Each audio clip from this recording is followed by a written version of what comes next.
지난 시간 우리는 그 성경을 시간 순서로 구약 성경을 배열하는 것에 대해서 말씀을 나눴습니다. 우리가 갖고 있는 성경은 구약 성경은 크게 세 부류로 되어 있어요. 기억하십니까? 역사서, 시가서, 예언서로 되어 있죠. 그래서 역사서 17권, 시가서 5권, 예언서 17권. 그래서 구약 성경은 39권으로 되어 있습니다. 그 중에서 역사의 시간의 흐름에 따라 성경을 재배열하기 때문에 기본 베이스로 역사서를 가지고 시간을 정리했습니다. 그리고 또한 이 역사를 정리하는데 겹치는 부분, 그것들은 같이 그 밑에 기록하면서 그것들을 살펴봤죠. 한번 복습해 보면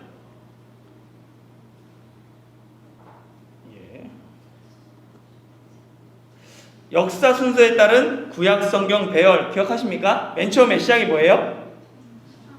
네, 창세기, 그 다음에 출애굽기, 레위기는 출애굽기랑 속해 있고, 민수기, 신명기도 민수기랑 같이 끝에 부분에 연결되어 있고, 그 다음에 여호수아, 사사기, 사무엘 상하, 사사기 밑에 눕기 있고, 사무엘 상하, 열왕기 상하, 이렇게 해서 창출, 민수, 사삼, 왕까지 살펴봤어요. 지난 시간에. 잘 기억이 안 나시면 유튜브로 이용해서 다시 한번 보시면 되고요. 이거를 지도를 통해서 복습해보면 어떻게 되냐면, 맨 처음에 창세기는 가나안에서 애굽까지 가는 그 내용이 주로 창세기 내용이에요. 그리고 여기 이집트에서 시내산까지, 이거는 출애굽기 내용입니다. 그리고 레위기는 어디예요? 요 그대로 시내산에 머물러서 율법을 듣는 내용, 이게 레위기였고, 민수기는 시내산에서 출발해서 모압 평지까지 가는 내용이 민수기입니다.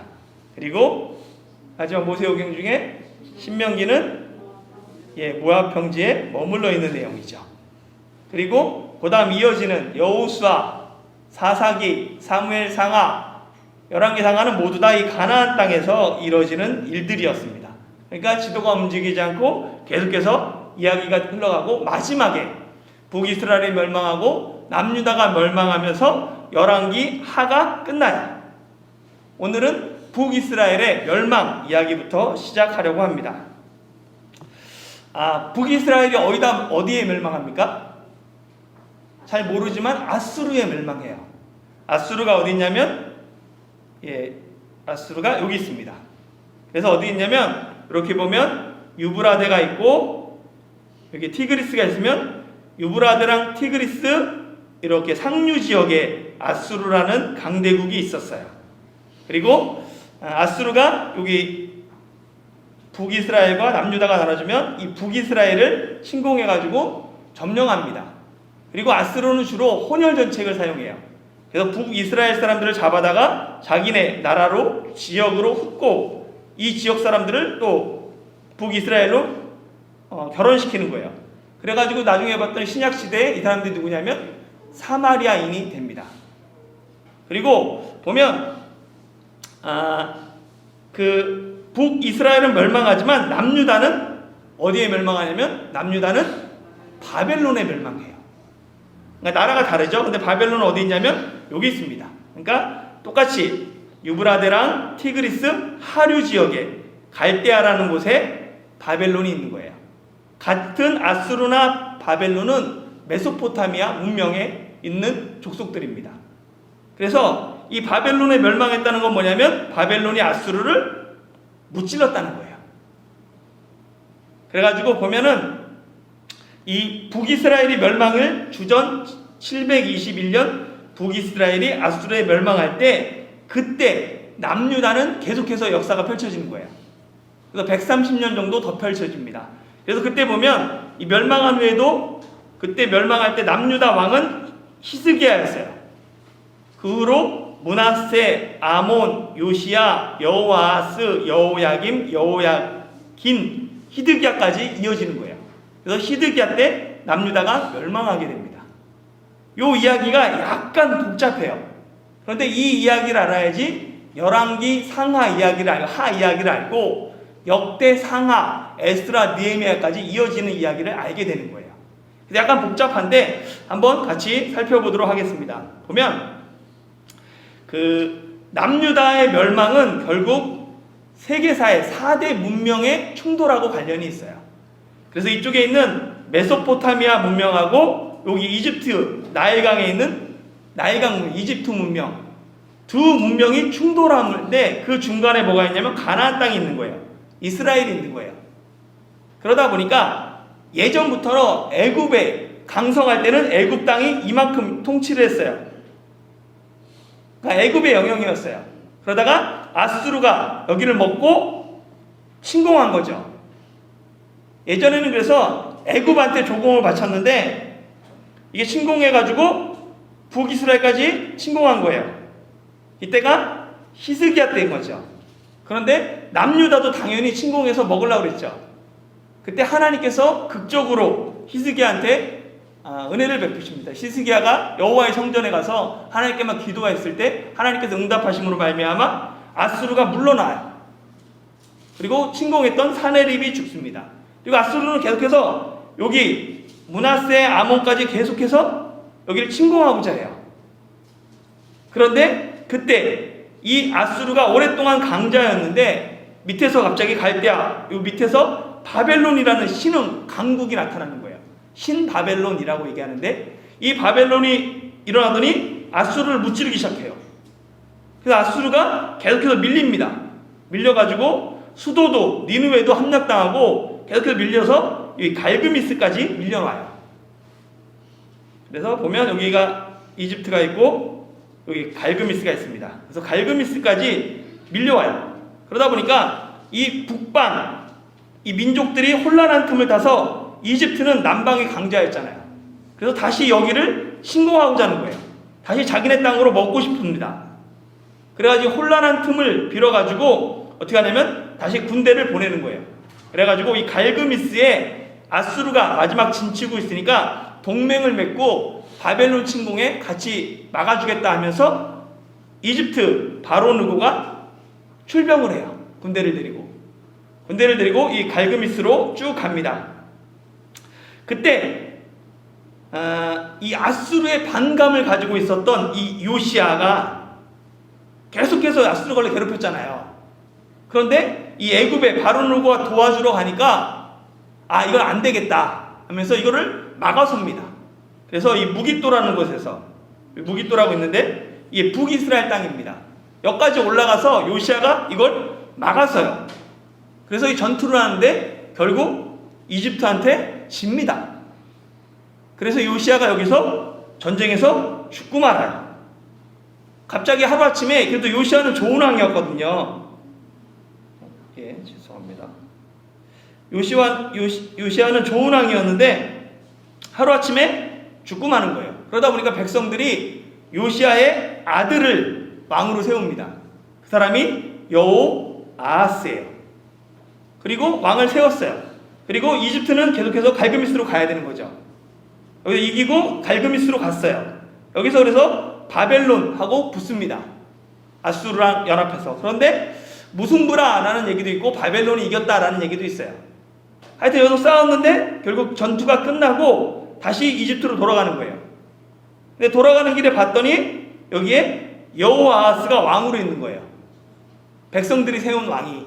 그러다 보니까 이 여호아하스를 3개월 만에 폐위시키고 자기 말을 들을 사람을 왕으로 세웁니다. 그래서 다른 요시아의 아들 여호야김을 왕으로 세우는 거예요. 그리고 여호야김을 왕으로 세우고 너 이제 내 말 들어야 돼.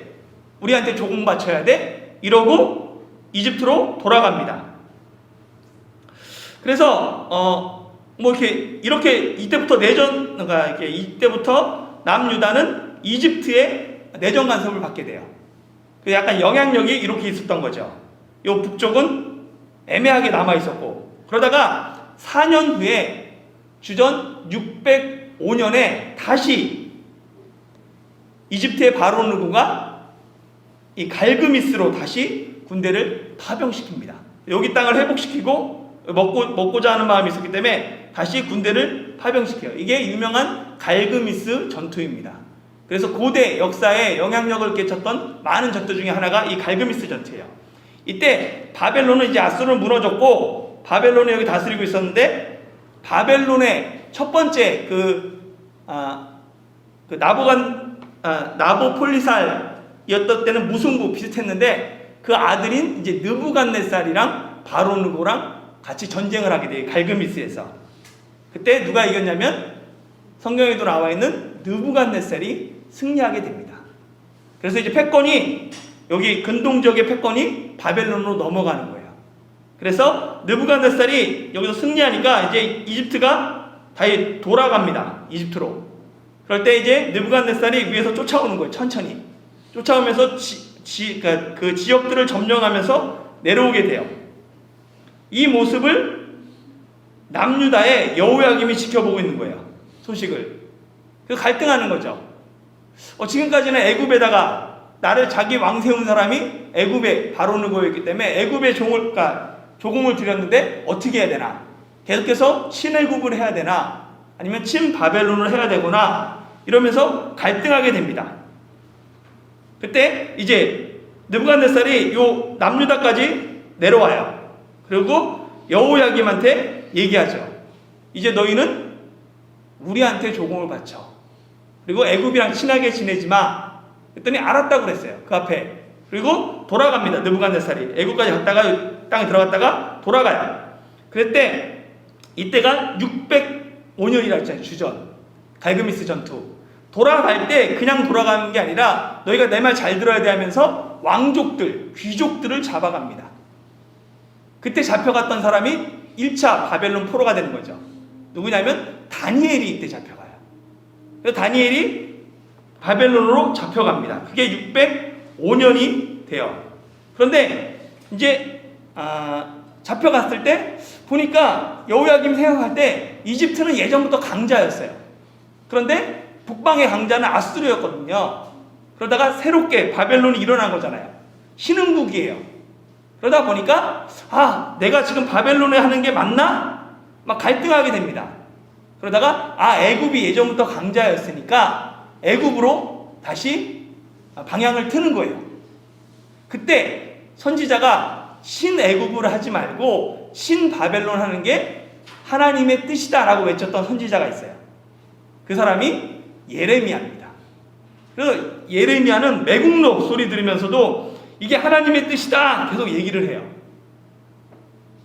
그런데 그 여호야김이 듣지 않습니다. 그리고 아예 바벨론한테 반기를 들고 신애굽으로 가요. 그러니까 이 소식을 들은 느부갓네살이 자기가 직접 올 수 없으니까 주변에 있는 군대들을 이쪽으로 보냅니다. 그래서 이스라엘을 점령시키는 거예요. 그래가지고 여기서 여호야김을 폐위시키고 여기서 여호야김을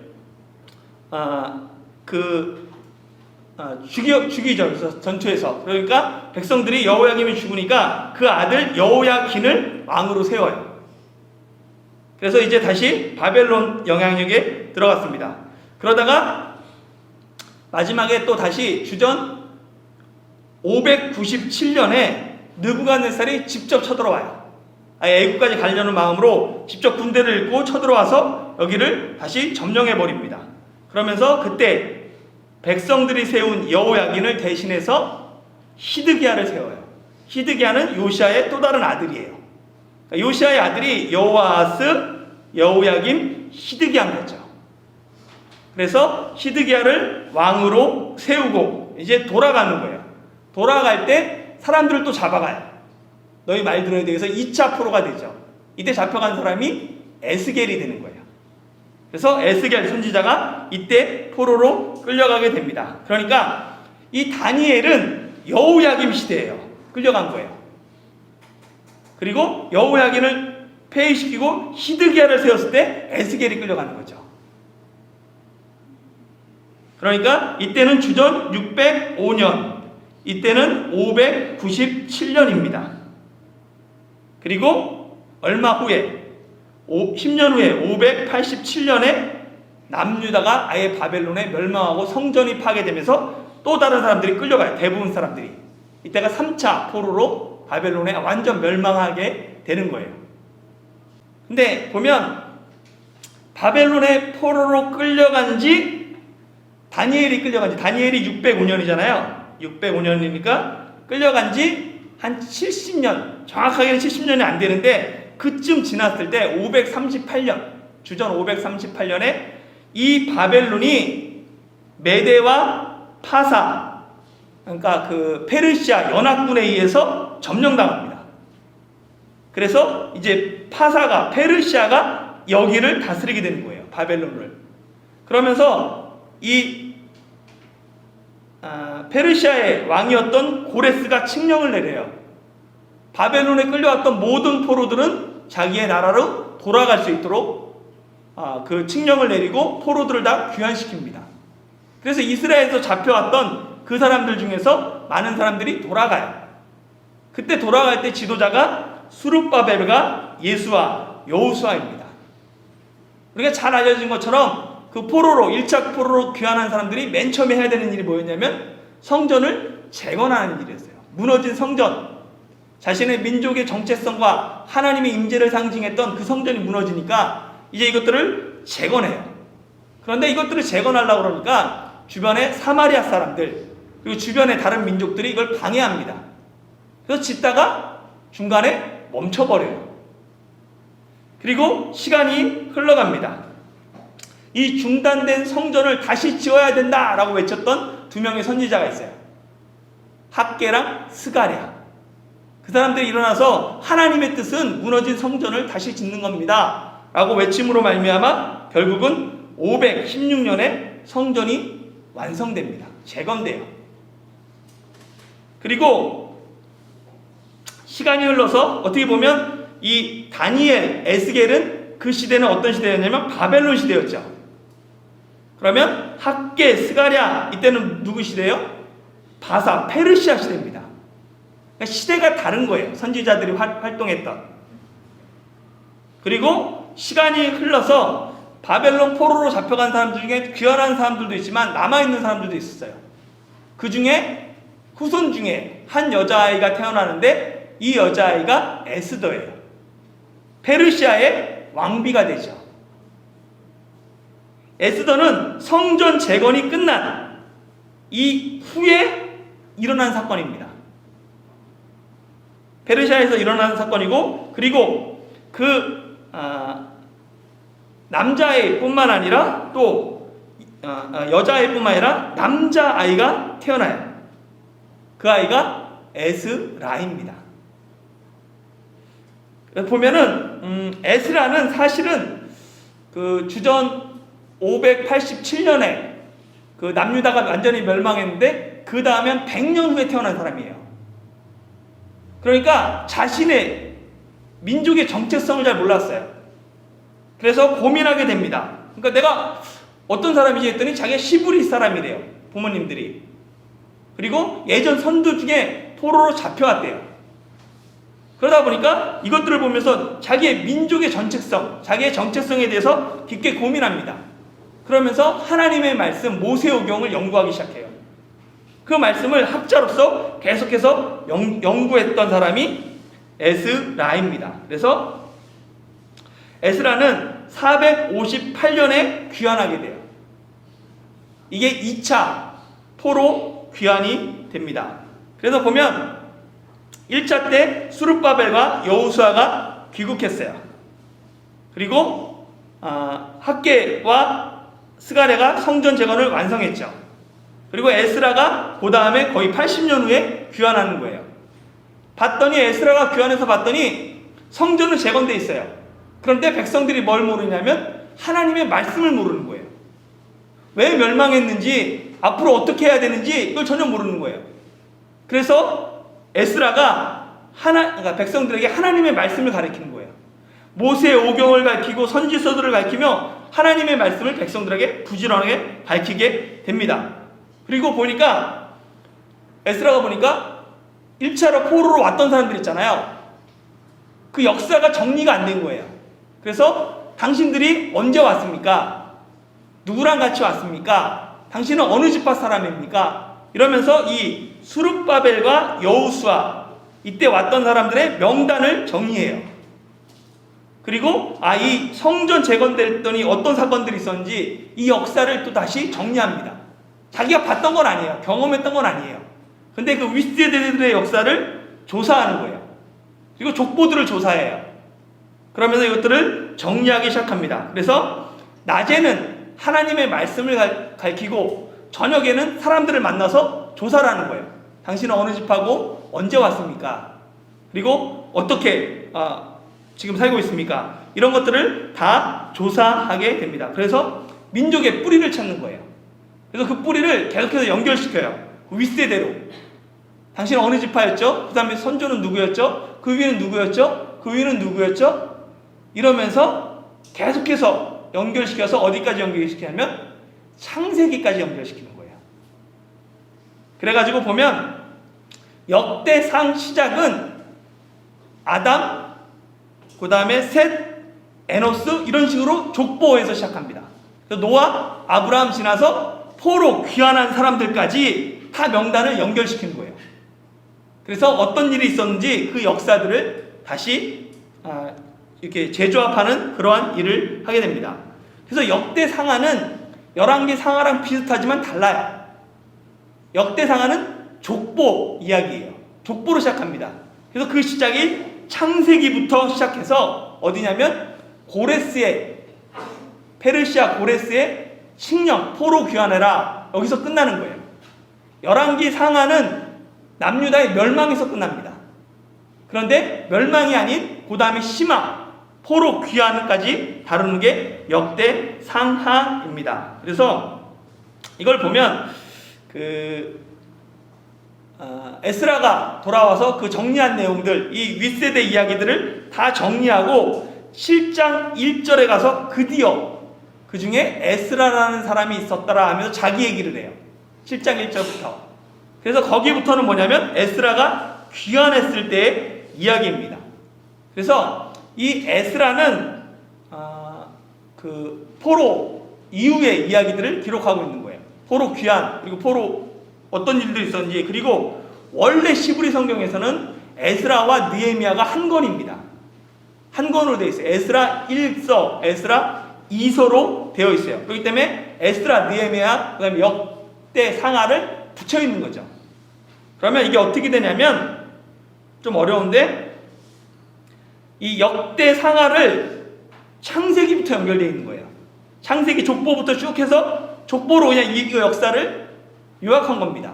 그래서 역대상하가 들어가고 여기서는 멸망하고 끝나지만 역대상하에서는 포로 귀환을 이야기하면서 끝나잖아요. 그래서 역대하의 마지막 그 절이 에스라 첫 번째 절하고 똑같습니다.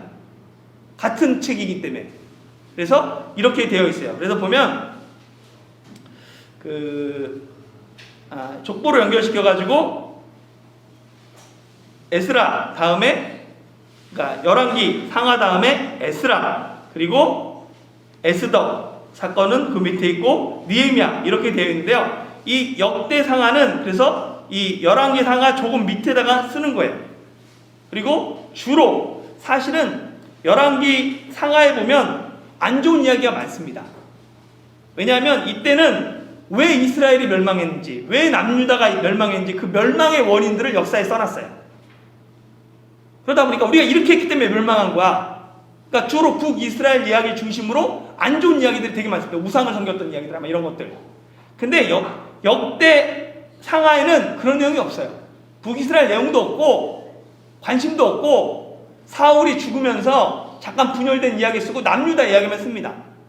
왜냐하면 어떻게 하면 회복될 수 있는지 거기에 관심이 있어요. 어떻게 하면 옛 영광을 다시 찾아야 되는지.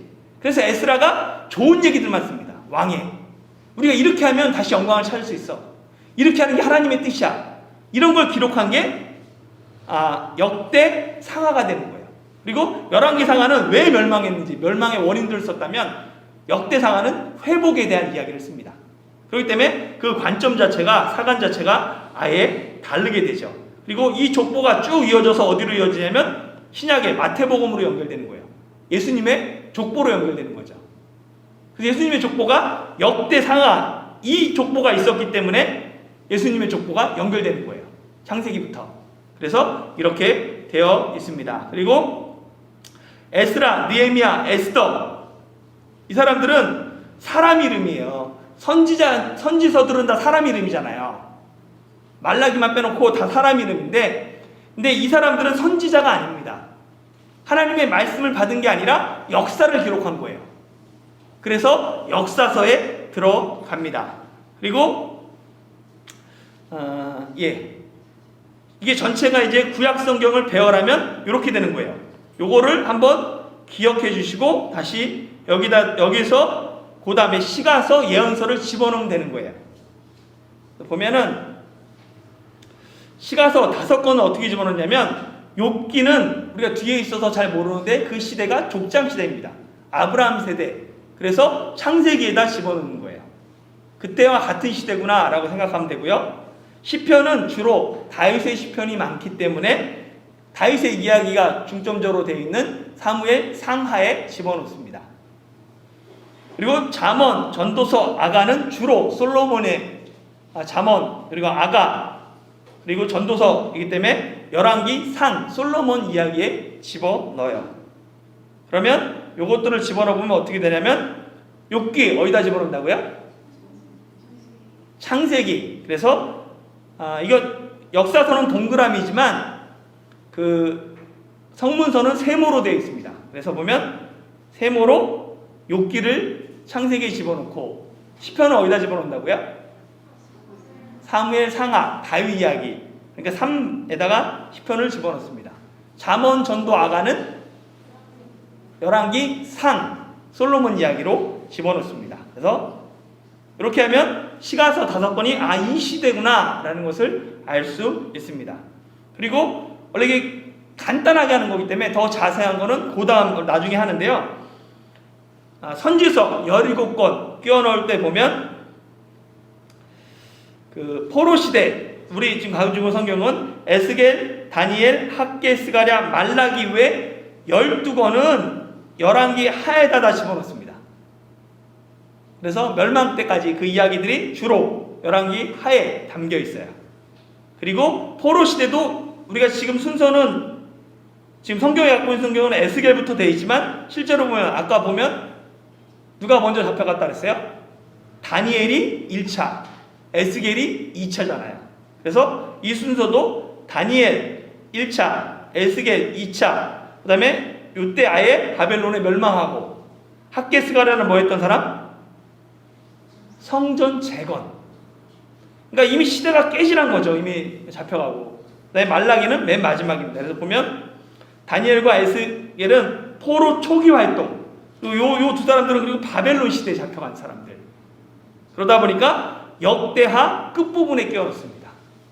왜냐하면 열왕기 하 끝부분에도 되는데 이게 포로랑 연결되잖아요. 그런데 열왕기 상하는 그러니까 포로 시대를 염두에 두지 않고 멸망해서 끝나요. 왜 멸망했나? 그렇기 때문에 거기다 집어넣지 않고 포로 시대 회복에 대한 이야기들 때문에 다니엘, 에스겔은 역대하 끝부분에 끼워 넣습니다. 그리고 학개, 스가랴, 말라기는 포로 귀환 시대 선지자들이고, 그렇기 때문에 학개, 스가랴는 성전 재건하는 얘기들 어디에 있다 그러냐면 에스라가 기록했다 그랬어요. 역사적으로. 그러니까 에스라에 집어넣고, 말라기는 마지막 선지자로서 느헤미야와 동일한 시대입니다. 그래서 느헤미야 다음에 끼워 넣으면 되는 거예요. 그래서 이거를 기억해 보면, 그 선지서 요 5권 빼놓고 12권은 어디다 집어넣는다고요? 열왕기 하에다가 12권을 집어넣습니다. 그리고 다니엘, 에스겔 어디다 집어넣냐면 역대, 상하 중에 하에 집어넣죠. 그리고 그 학개, 스가랴, 에스라에다가 집어넣게 되는 거예요. 그리고 마지막 말라기는 느헤미야 뒤에다가 집어넣으면 이렇게 됩니다. 한번 전체를 한번 보면 맨 처음에 보면 역사서 몇 권 있다고요? 17권. 세모로 된 시가서 5권. 그리고 네모로 된 예언서 17권 있습니다. 그래서 이제 역사서를 중심으로 보면 동그라미를 주면 맨 처음에 시작이 창세기, 그 다음에 출애굽기, 레위기는 그대로 시내산 밑으로 가고, 그 다음에 민수기, 신명기도 모압 평지에서 모세가 2세들에게 하는 거니까 그대로 가고 신명기 밑으로, 그 다음에 가나안 땅 들어가는 여호수아. 그래서 여호수아가 12 지파로 땅을 분배하고 그렇게 살길 원했는데 그게 하나님의 뜻대로 살지 못하고 어떤 시대가 돌아야 하냐면 사사시대가 돌아야 합니다. 사사시대가 돌아가다 보니까 이스라엘 민족이 계속 뭐라 하냐면 우리 왕이 없어서 그래. 그러면서 이제 왕정시대로 가는 거죠.